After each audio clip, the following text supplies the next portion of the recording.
পিছিয়ে পড়া মান্দাকে আধুনিক করার পথ তৈরি। জামায়াতে ইসলামীর 11 দলীয় নির্বাচনী জনসভায় হাজারো মানুষের ঢল।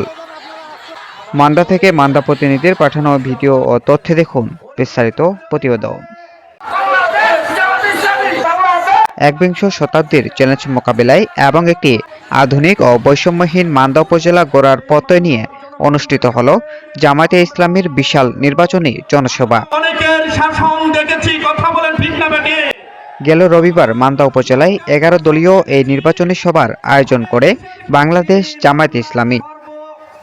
মান্দা উপজেলা জামায়াতের আমির ডাক্তার মোহাম্মদ আমিনুল ইসলামের সভাপতিত্বে অনুষ্ঠিত এই সভায় প্রধান অতিথি হিসাবে উপস্থিত ছিলেন নওগাঁ 4 আসনের জামায়াত মনোনীত এমপি পদপ্রার্থী এবং জেলা আমির খন্দকার মোহাম্মদ আব্দুর রাকিব।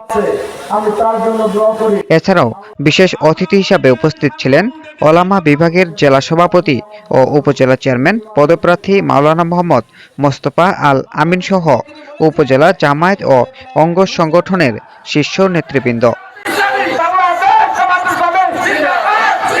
মান্দার 14টি ইউনিয়ন থেকে আসা হাজার হাজার নারী ও পুরুষ কর্মীর উপস্থিতিতে জনসভাটি এক বিশাল গণসমাবেশে রূপ নেয়।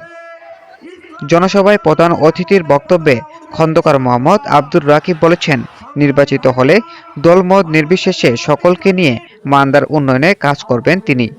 আধুনিক মান্দা গড়ার প্রতিশ্রুতি নিয়ে তিনি বলেছেন, তিনি জনগণের সেবক হতে চান।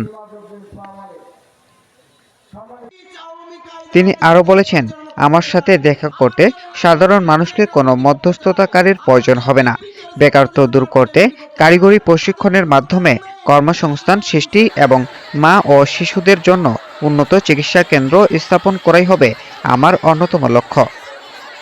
উন্নয়ন ও সততার উপর গুরুত্ব আরোপ করে তিনি আরও বলেছেন, সরকারি বরাদ্দের প্রতিটি পয়সা জনগণের কল্যাণে ব্যয় করা হবে। রাস্তাঘাট, মসজিদ ও মন্দিরের সম উন্নয়ন নিশ্চিত করার পাশাপাশি তিনি ঘোষণা করেছেন, আমি নিজে দুর্নীতি করব না, কাউকে দুর্নীতি করতে দেব না। ইনসাফ কায়েমের মাধ্যমে মান্দাকে একটি আদর্শ উপজেলা হিসেবে গড়ে তোলা হবে। বক্তব্যের শেষে উপজেলা আমির ডাক্তার আমিনুল ইসলামের নেতৃত্বে একটি বিশাল মিছিল বের করা হয়। মিছিলটি উপজেলার প্রধান প্রধান সড়ক প্রদক্ষিণ করার মাধ্যমে শান্তিপূর্ণভাবে জনসভার সমাপ্তি ঘটে। তৃণমূল কর্মীদের স্বতঃস্ফূর্ত অংশগ্রহণ আগামী নির্বাচনে মান্দার রাজনীতিতে এক নতুন সমীকরণের আভাস দিচ্ছে। শামীম রাজা, দেশের খবর প্রতিদিন।